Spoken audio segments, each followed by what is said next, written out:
Valérie, bonjour. Bonjour. Merci d'être première invitée de 2018 de l'interview du vendredi. Alors je commence toujours avec la question que j'appelle la question bête. Qui est Mélanie Valère? Alors, je suis journaliste de formation et puis je suis la présidente de l'association Passerelle, la fondatrice également.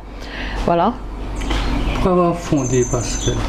En fait, c'est parce que souvent des femmes m'approchaient pour me demander comment faire pour avoir un logement, bien où aller rester la nuit. Elles venaient, elles étaient là, elles avaient besoin d'un endroit où dormir.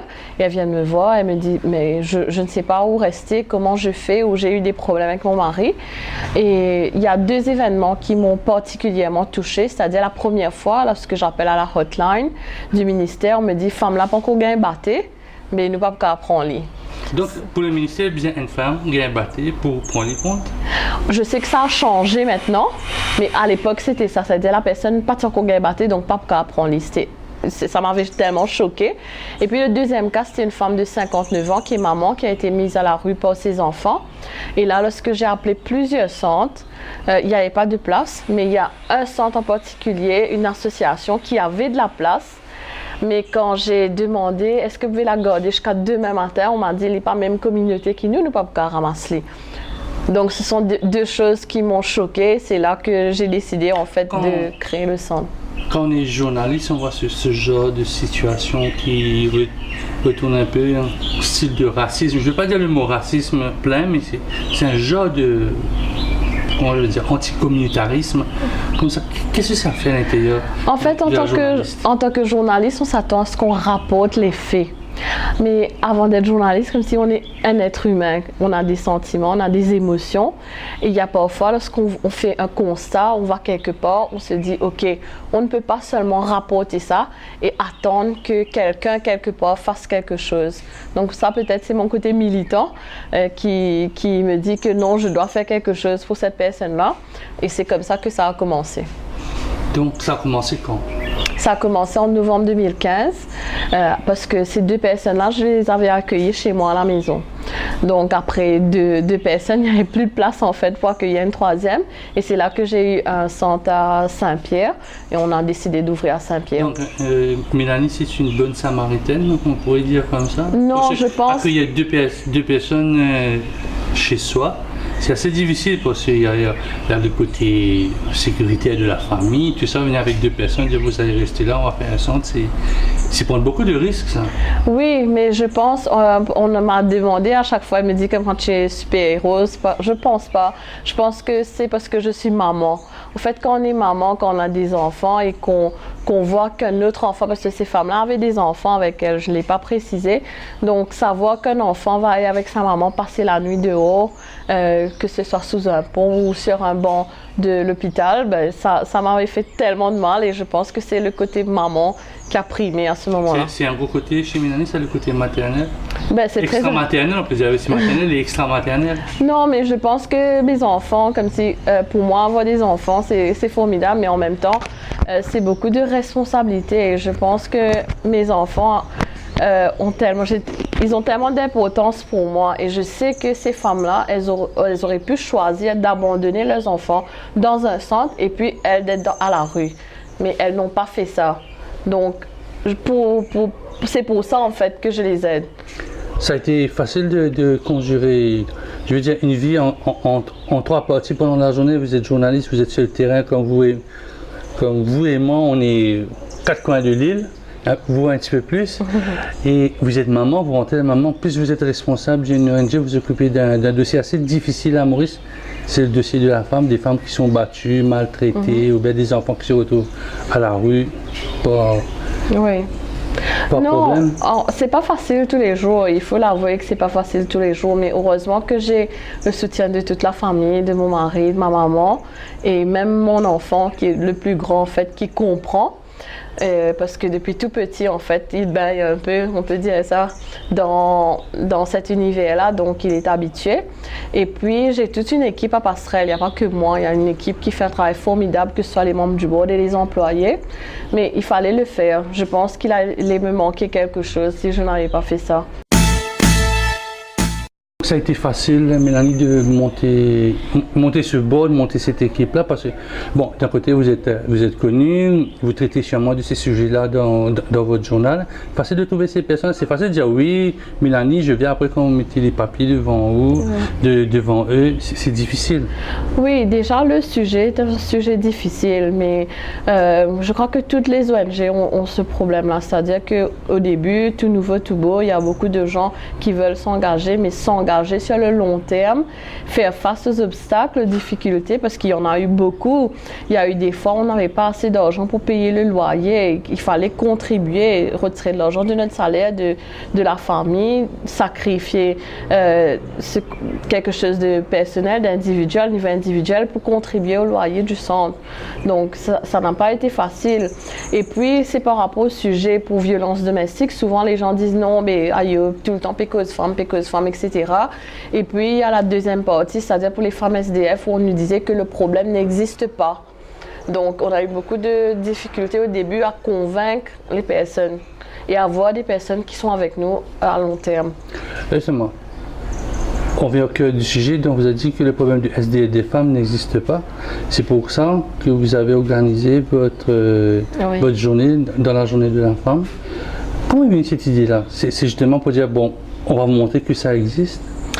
En fait, je voulais le 8 mars marquer la journée en organisant une activité pour parler justement de la situation des femmes SDF à Maurice. Et puis, j'ai fait la rencontre à travers Internet d'un photographe français qui s'appelle Marc Melki et qui a fait une campagne en France qui s'appelle « Et si c'était vous ?» Et si c'était vous pour parler des SDF.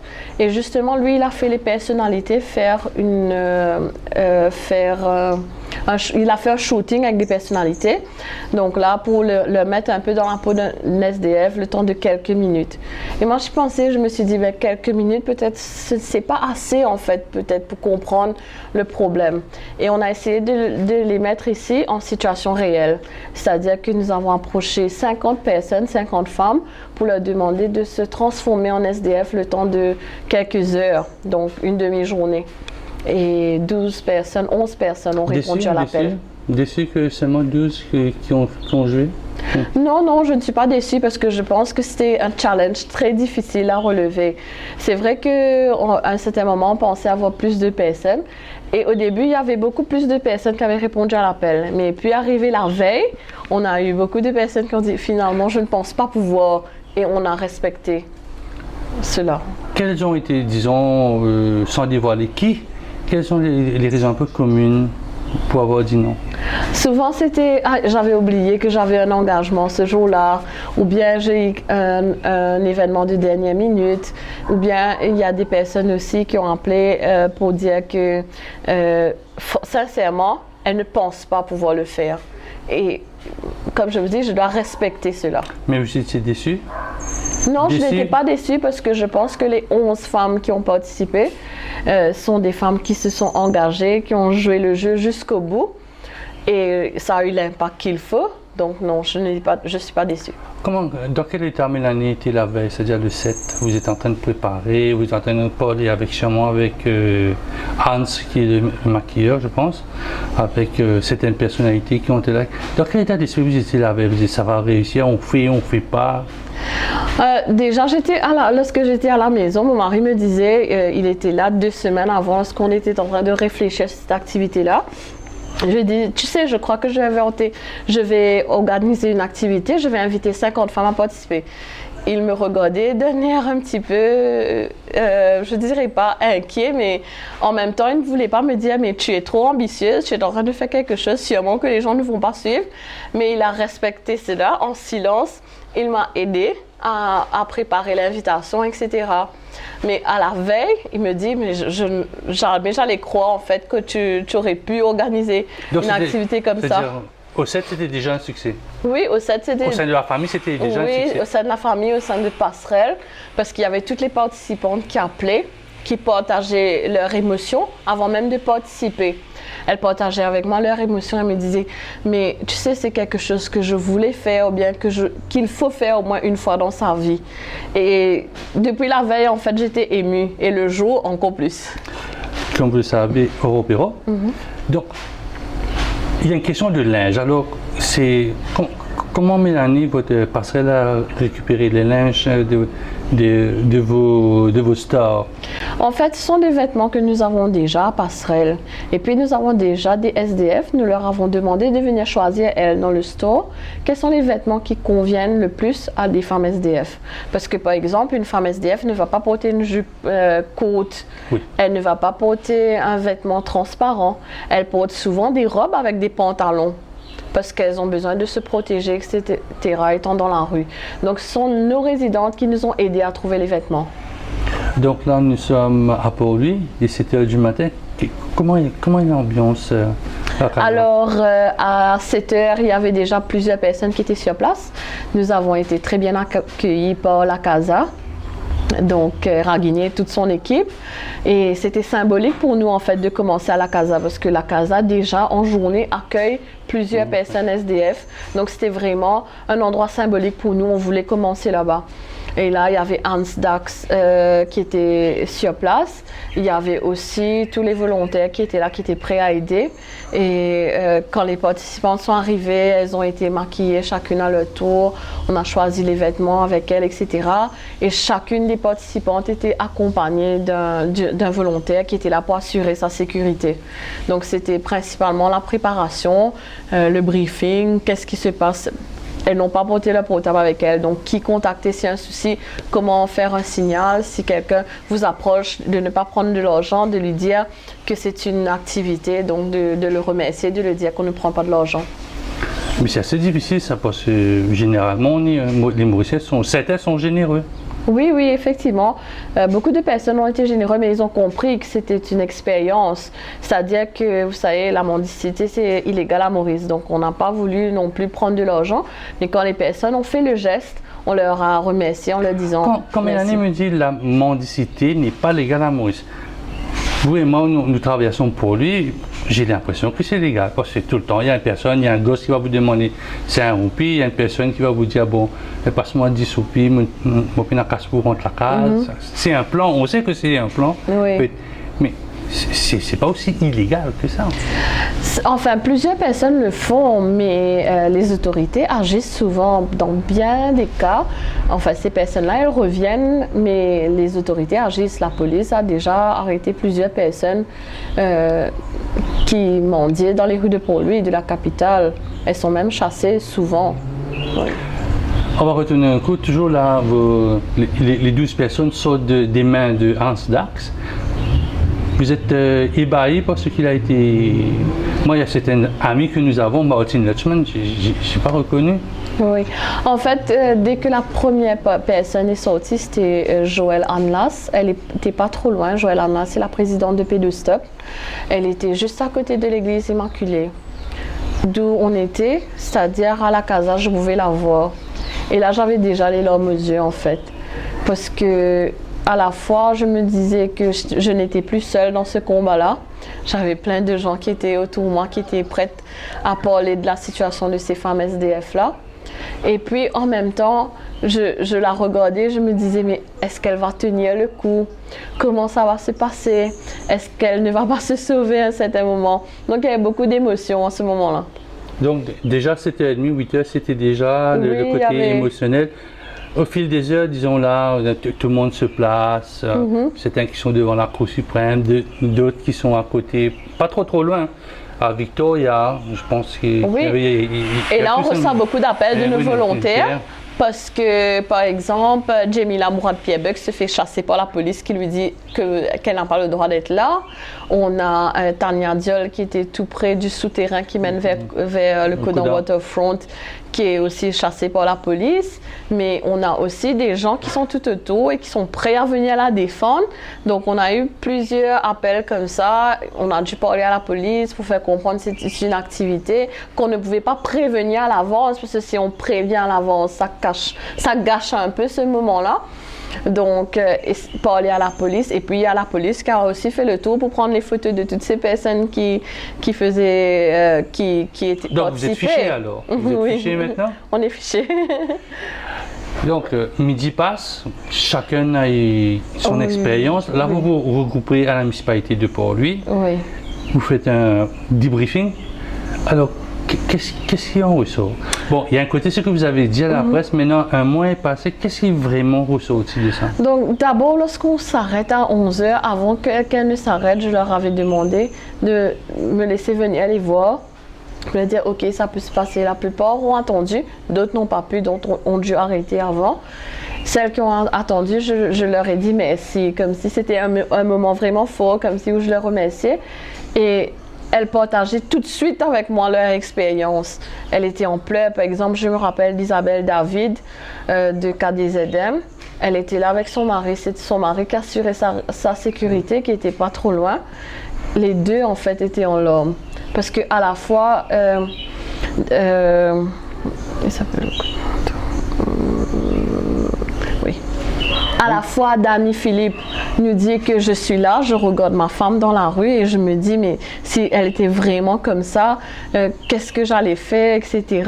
Donc lui-même, il a beaucoup d'émotions et Isabelle Philippe, à la fin de cette activité-là, elle était en pleurs, à peine elle pouvait s'exprimer parce que à la fois, elle a eu des personnes qui lui ont lancé des regards, des injures, des mots qui l'ont blessée, mais aussi elle a rencontré une personne qui lui a dit « Non, madame, Zordi, moi, mais nous, côte-moi ». Donc, elle était vraiment émue et elle a partagé ça avec nous tout de suite. C'est la deuxième personne, Aurore m'a parlé vraiment de ce sentiment-là. Est-ce que tout le monde a eu ce sentiment que comme si quand une femme est SDF, on l'a mis de côté? C'est une femme de très mauvaise vie? Oui. C'est ça le sentiment qu'elles ont eu? Oui, donc vous parliez justement de cette rencontre qu'on a fait à la salle du conseil de la municipalité de Port-Louis. Donc oui, c'était ça, toutes les femmes s'étaient réunies là, c'était un moment intense où tout le monde était en larmes parce qu'elles racontaient elles-mêmes ce qu'elles avaient vécu. Et comme si c'est quelque chose qu'on ne peut pas raconter sans l'avoir vécu. Et il y a certaines qui n'ont même pas pu prendre la parole. Donc, et puis oui, elles ont tous parlé de cette indifférence-là. Quand vous me dites un mois plus tard, je pense que le témoignage de Amy Kamana, journaliste à 5+, m'a aussi vraiment beaucoup touchée parce qu'elle dit, elle, qu'il n'y a pas seulement l'indifférence des autres, il y a le nous. Parce que nous aussi, nous sommes parfois indifférents à la détresse des autres. C'est-à-dire qu'elle a beaucoup concentré son récit sur elle en se disant « Mais qu'est-ce qu'elle aurait fait, elle, à la place de ces personnes qui passaient devant elle sans s'arrêter? Peut-être qu'elle aussi, elle ne se serait pas arrêtée. » Je suppose que notre concert passe devant une SDF une ou deux fois par semaine. Oui. Mais quand on est dans la peau de la SDF, c'est là qu'on dit, bon, parfois, moi, j'ai pu comprendre que certains ont vu leurs amis changer de couloir, traverser, passer de loin, casse-contour, comme on dit à Maurice, et après reprendre le chemin. Ça fait mal. Ça fait mal. C'est votre ami qui ne vous reconnaît pas, bon, vous n'avez pas cherché son regard, parce que on connaît un peu le triangle du visage qu'on se grime, mais ça fait mal. Oh, Perrault a eu mal. Martine a eu mal. Peut-être les autres personnes aussi ont eu mal. Oui, il y a à la fois ça, mais il y a aussi... Parce que moi, je me suis aussi intéressée aux personnes qui ont vu les participantes pour savoir pourquoi elles ne seront pas approchées. Dans le cas de Aurore Perrault et des autres personnes qui sont connues, certains m'ont dit qu'elles étaient aussi embarrassées. C'est-à-dire, elles se disaient, mais c'est une ex-ministre et tout, elle se retrouve à la rue, mais peut-être que je n'ai pas les mots qu'il faut pour l'approcher. Parce que c'est vraiment pas facile. Vous approchez quelqu'un et puis quoi dire, quoi faire.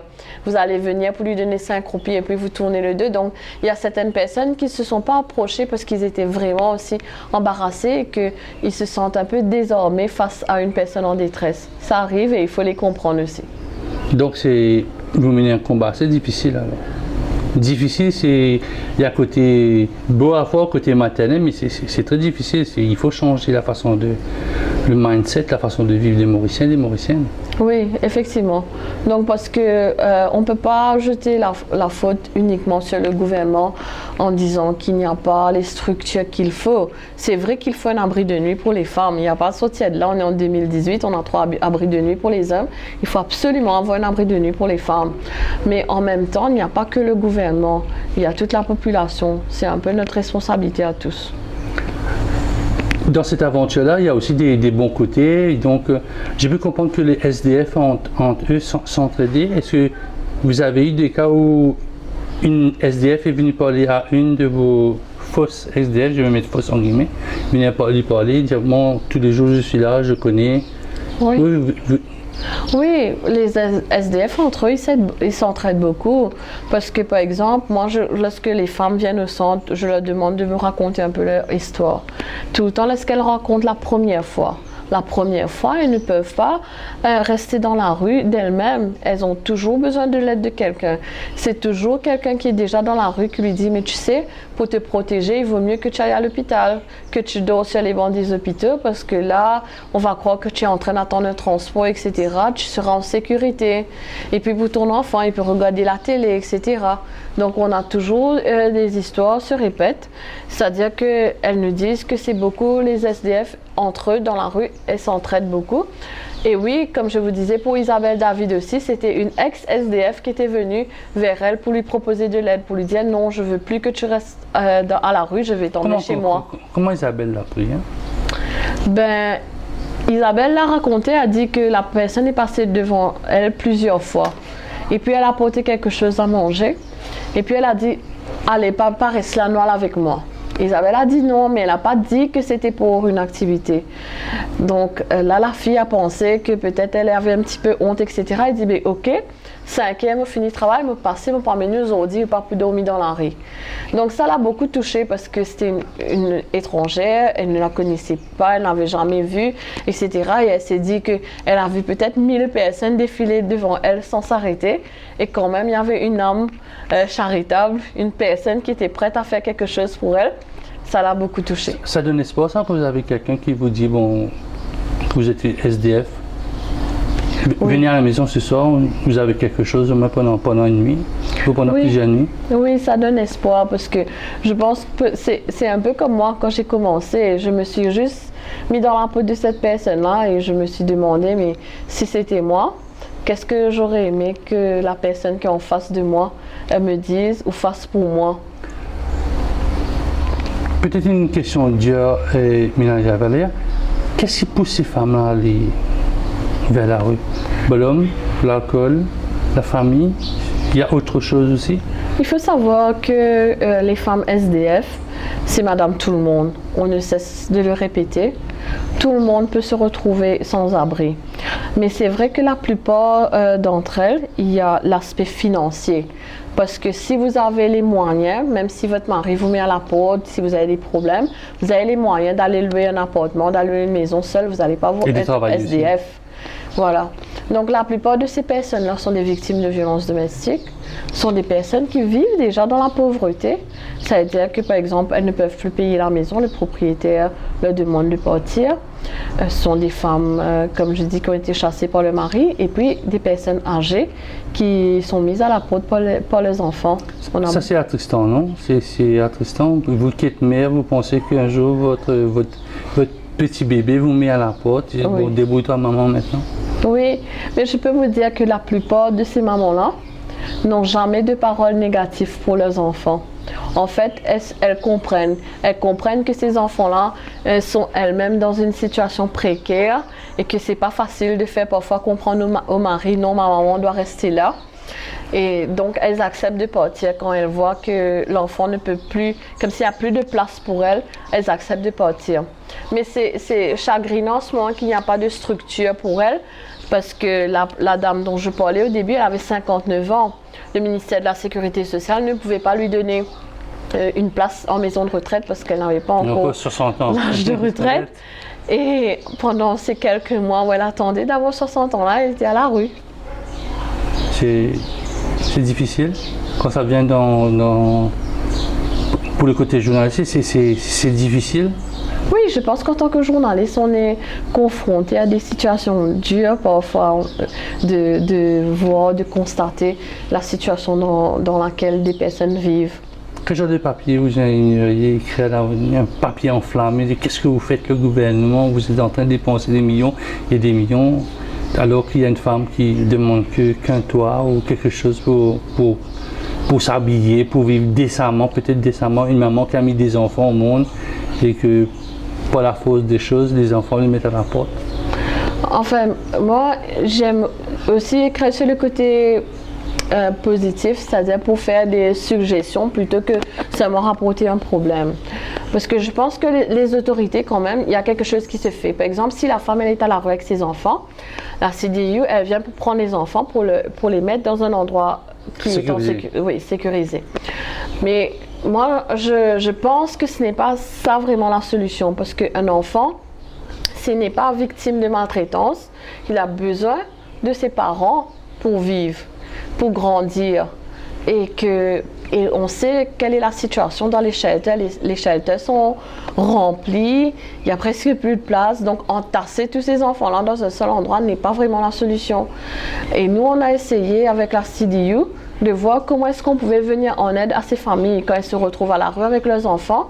Il faut pouvoir encadrer et la maman et les enfants.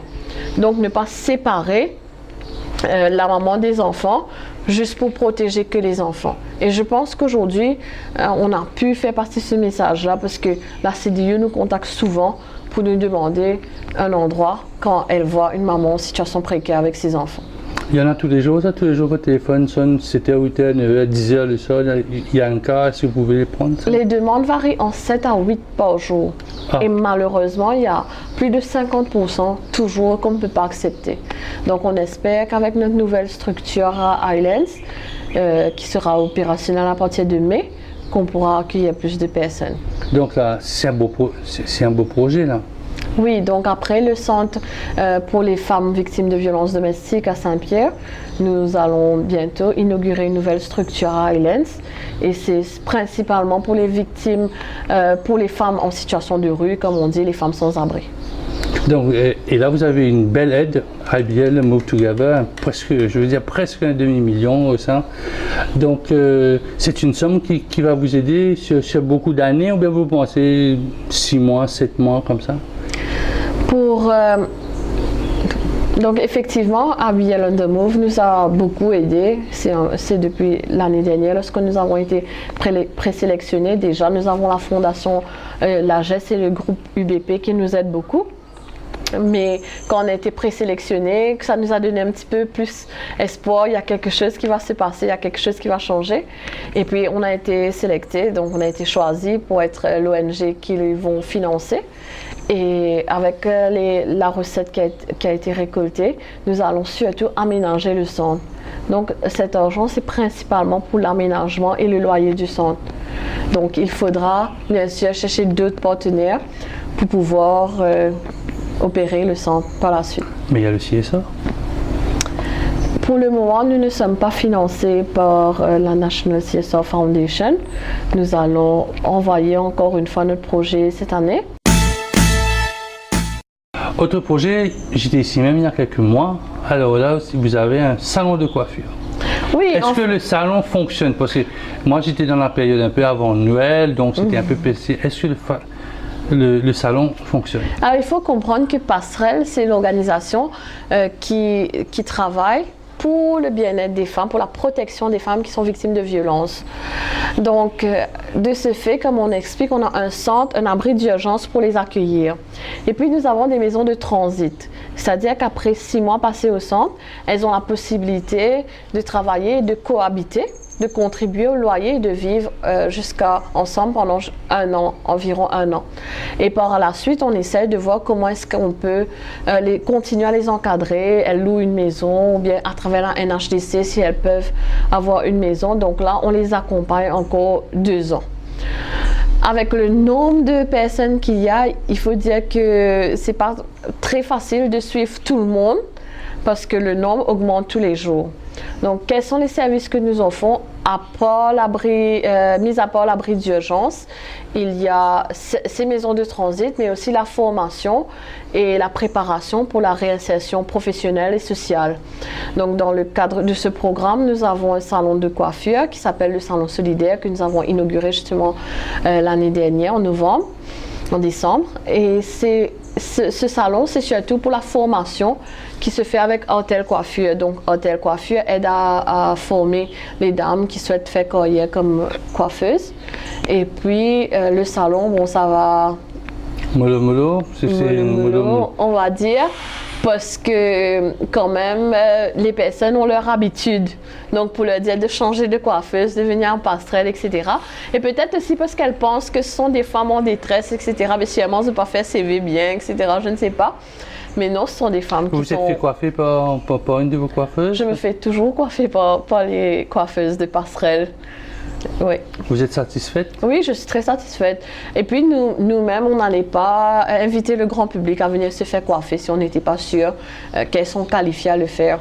Mais là, la deuxième étape, c'est non seulement la coiffure, c'est de faire des ateliers de maquillage, de relooking, pour que les femmes ont plus confiance en elles. C'est-à-dire qu'on invite les ONG, celles qui ont des bénéficiaires, qui ont besoin de faire un relooking, de venir, ou bien même avoir un entretien d'embauche, de venir choisir des vêtements et de se faire coiffer, maquiller pour leur entretien.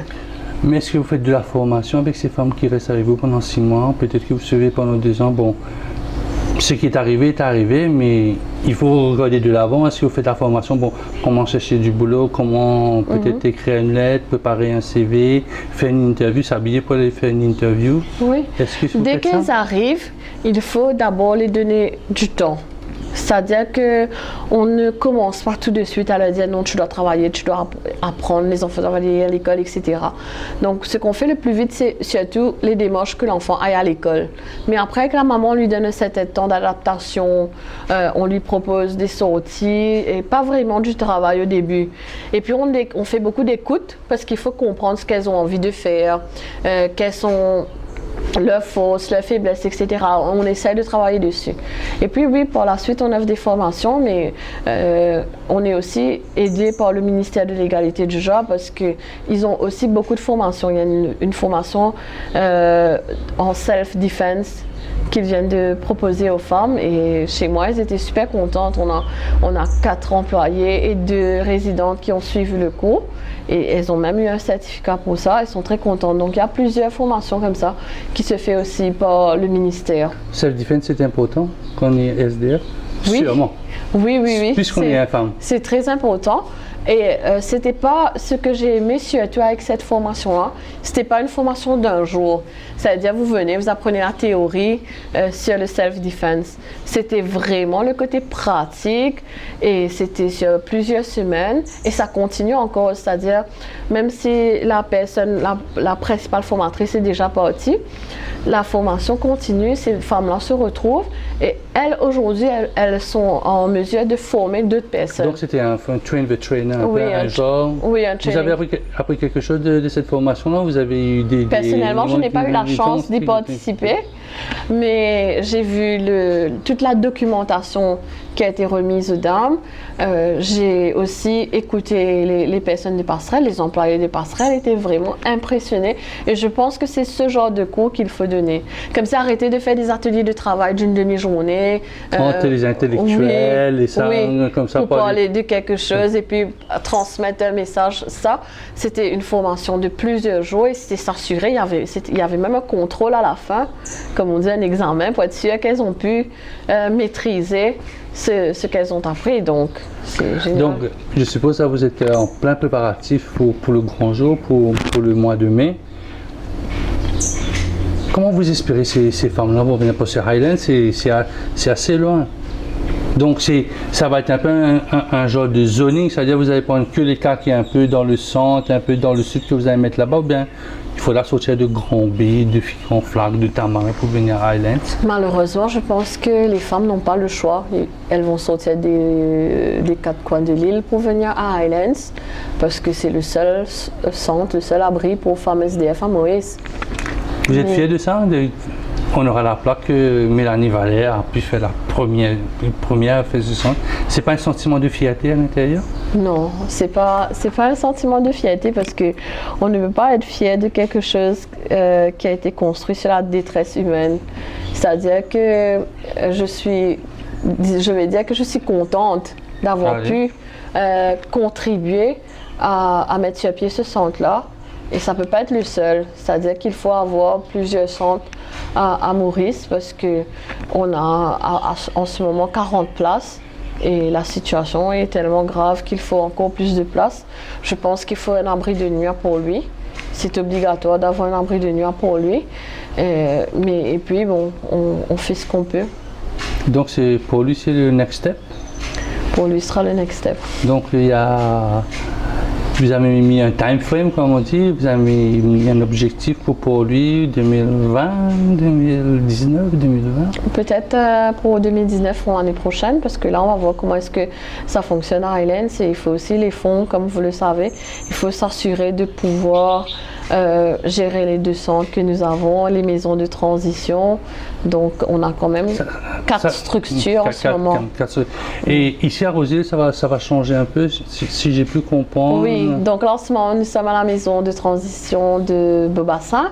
Et ici à Beaubassin, nous allons bientôt accueillir les filles mères parce qu'elles ont besoin d'un soutien continu, parce qu'elles ont besoin de beaucoup plus d'attention et puis elles ne savent pas trop s'occuper de leurs enfants, donc il faudra leur apprendre tout ça. Et avec l'aide d'autres ONG, nous allons essayer de mieux les encadrer, d'envoyer les enfants à la crèche, de proposer des formations aux mamans. Donc le centre de Beaubassin sera spécifiquement pour les filles mères. C'est un autre domaine, là, les filles, mais c'est encore plus, ça va être plus difficile ou ça va être un peu plus facile? Non, mais vous savez, depuis qu'on a commencé Passerelle, les femmes en détresse, c'est un thème tellement large et finalement on se retrouve avec des résidentes avec beaucoup de problèmes. On essaie comme si de les réunir dans un seul endroit, celles qui ont les mêmes problèmes, un petit peu de les réunir pour pouvoir avoir un programme de réhabilitation mieux adapté, mais c'est pas toujours facile. C'est pas toujours facile. Pourquoi c'est pas facile? Parce qu'il y a une question de personnalité, il y a une question que j'ai envie, je ne suis pas sorti sous le joug d'un mari ou d'un concubin pour trouver sous le joug de Mélanie Valère qui m'a me donné des ordres, j'ai quitté les autres pour retomber dans le désordre. Oui, parce que dans un centre, vous avez des règles. Avec les femmes SDF, par exemple, c'est pas très facile d'accepter ces règles-là. Ils ont l'habitude d'être libres. Donc de sortir quand elles veulent, d'aller où elles veulent, de ne pas rentrer le soir. Un jour, elles ont une amie qui a un anniversaire, donc elle veut partir là-bas et rester chez cette amie, alors que nous ne permettons pas ça. Donc c'est pas facile pour elles d'accepter ces règles-là. Mais parfois, vous n'êtes pas un peu lignante, vous êtes un peu dit bon, elle veut se retirer, après demain matin, elle retourne. Non. Si c'est un membre de la famille, là, oui, parce que c'est une personne qu'on connaît. Par exemple, il y a des mamans qui viennent prendre les enfants et les emmènent rester pour le week-end et puis les retournent. Quand je parle des enfants, ce sont les mères, là. Hein? Oui, donc, ce sont les mères qui sont accueillies par leurs parents le temps d'un week-end et puis elles retournent. Mais puis, parfois, elles-mêmes ont des difficultés pour vivre avec la famille biologique. On a tous ces enfants qui viennent de la OYC. Par exemple, on vient d'avoir une demande encore aujourd'hui. Donc, ces jeunes qui viennent de la OYC et qui n'ont aucun endroit où aller. Donc, même s'ils ont de la famille biologique, parfois la famille biologique ne peut pas les accueillir.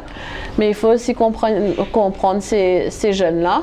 C'est-à-dire, pendant 8 ans, vous étiez dans un centre. Pendant 8 ans, vous n'avez aucun contact avec votre famille biologique. Et puis, arrivé à 18 ans, on vous dit d'aller vivre avec vos parents. Donc, c'est vraiment difficile. Comment vous faites pour faire le lien? Mais je pense qu'il faut déjà avoir des halfway home. C'est-à-dire des halfway home pour ces jeunes-là qui viennent du centre. Après 8 ans, 10 ans passés dans un centre, vous vous retrouvez du jour au lendemain à la rue. Même si on vous a donné tous les conseils qu'il faut, c'est pas facile. Donc nous, avec les autorités compétentes, donc on essaye de faire la réunification parfois, de contacter les membres de la famille, mais la décision appartient toujours à la personne. À la Ça- personne, c'est qui? C'est la résidente, c'est-à-dire qu'il faut respecter son choix. On a des résidentes qui viennent après un mois, même si elles sont victimes de violences domestiques, elles retournent avec leur mari. Donc, il faut respecter leur choix. C'est parfois difficile quand vous entendez leur histoire. Elles sont venues à, je sais pas moi, 3 heures du matin, pleurer. Après un mois, vous voyez. Dans 90% des cas, elles reviennent au centre. Ah, Oui. Ben, c'est dommage, mais elles reviennent. donc les centres passerelles sont déjà des succès ou c'est pas un succès si je pense sur ce bout-là, sur cet aspect-là? C'est-à-dire qu'on garde toujours la porte ouverte. Parce que il faut comprendre aussi que parfois 3 mois passés dans un centre, il y a certaines personnes qui se sentent bien chez eux, qui étaient surtout l'aspect d'être confortable chez soi.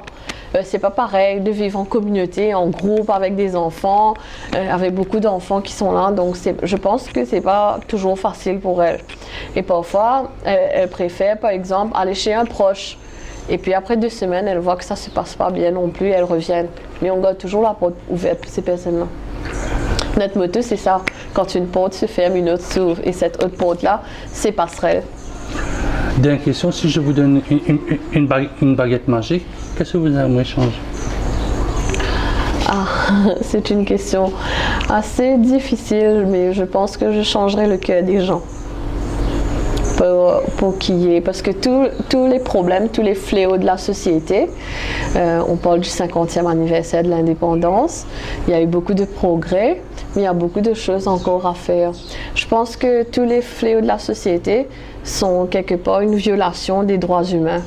Donc c'est parce qu'il y a une violation des droits humains qu'il y a ce problème-là. Mais tout ça, c'est causé par les humains. Donc peut-être avec une baguette magique, j'aurais pu changer le cœur des gens. Merci beaucoup. Merci à vous.